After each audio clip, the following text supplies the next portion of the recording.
The Mosquito and Vector-Borne Infectious Disease Facility on Western Carolina University campus has been in the process of researching Crosse encephalitis. They have been researching this disease and trying to find possible prevention methods. Dr. Brian Bird and WCU students are helping with this research, which is important because Crosse encephalitis is prevalent in the western North Carolina area. The main disease that we're interested in here is one called Crosse encephalitis. It's only transmitted, the virus that causes it is only transmitted through a bite of a mosquito. We see most cases of disease in children less than 16 years of age. Although anyone can get ill from it, most severe disease occurs for children less than 16 years of age. And what happens is when someone's bit with an infected mosquito, that virus can end up sort of tracking or making its way to the brain, where it causes encephalitis. And encephalitis is just a fancy way of saying swelling of the encephalon, or the encephalon is the brain. Now there's a lot of things that can happen, and it can lead to things like confusion associated with fever.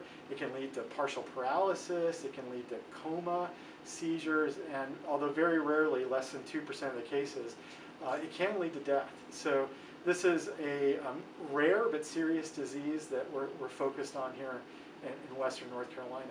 And in spite of it being the most common mosquito-borne disease in North Carolina, there's not good antiviral treatments for it. So once you're in the hospital, it's sort of what's called supportive care. There's no specific treatment for it. And there's not a vaccine to prevent it. So from our perspective rather, from a public health or environmental health perspective, we really see our work as preventing the bite.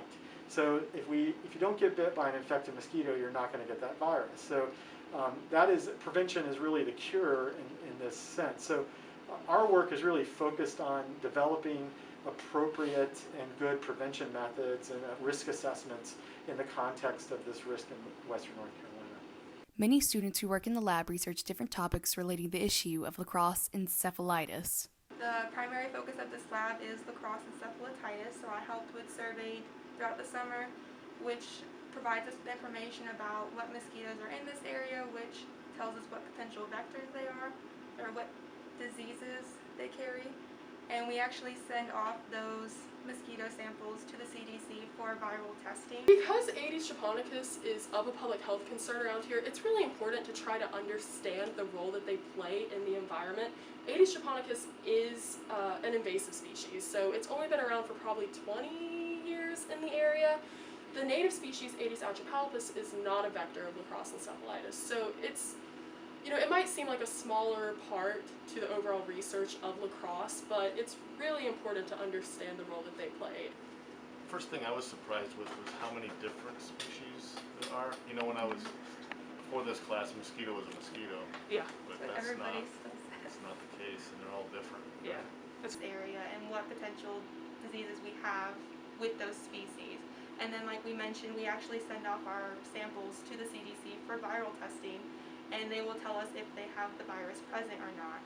So having that surveying gives us the public health awareness of, are these viruses present in the community, and if so, how intense are they, or what are the potentials behind these potential viruses being transmitted to the community. Look around, here's some posters, here's some things. We look up to that stuff as students. You're like, wow, that's kind of neat. You see your name up there or whatever. But this is important science, right? Yeah. And to be a part of that, to get in the, because we're always pulling peer-reviewed articles off the web to use in our reports, but to actually try to build something like that means something was kind of neat. So it gives you a sense of worth to what you've been doing. Just want folks to know that even though this is something we study from a full-time job perspective, the risk is really low in the environment. This shouldn't be something that you avoid going outdoors for. You really need to go outdoors and be active, but there are just simple things you can do to avoid mosquito bites, and things we think about it in terms of what's called drain, dress, and defend. We know mosquitoes have to have some water to complete their life stage, so if you drain bird baths in the backyard or any standing water, you can interrupt that life cycle and reduce the number of mosquitoes around you. In terms of dress, what I'm talking about is, if you're outside working in the yard and you're receiving mosquito bites, might be time to put on some pants or a long sleeve so you avoid the amount of exposed area. And in terms of defend, I'm really talking about repellents. And so there are a number of repellents that are available that have been demonstrated to be safe and effective. And I encourage folks to go to the Environmental Protection Agency has a tool. It's called Find the Right Repellent, or Find Your Own Repellent. And you can put in your preferences. Maybe you don't like the really common repellent called DEETS that's highly effective.